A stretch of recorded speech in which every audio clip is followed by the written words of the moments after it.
જય રામાપીર બાપા। મિત્ર, અમારી પરિસ્થિતિ નબળીના કારણે ઘરમાં એક અનાજનો દાણો નથી। અમારી પાસે કોઈ નાનો મોટો બિઝનેસ નથી। અમે અભણ છીએ। મારી 7 વર્ષની છોકરી છે, મારી ઘરવાળી છે।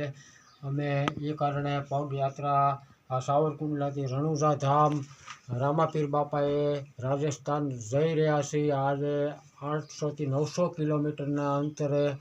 તો તમે પહેલાં રામાપીર બાપાનું નામ લેજો અને આ નંબરમાંથી અમને સેવા આપજો અને અમને સહાયરૂપ બનો અને અમારો નાનો મોટો હળવો ધંધો થઈ જાય। અમારા ખિસ્સામાં એક રૂપિયો નથી, એના આધારે એના ધર્મના આધારે અમે અહીંયા જવાના છીએ। આવવાના ભાડાના શું થાય શું નહીં એ અમને ખબર નથી, રામાપીર બાપા જાણે।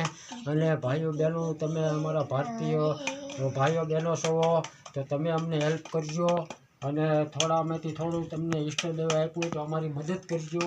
જય હિન્દ, જય ભારત, જય રામાપીર બાપા।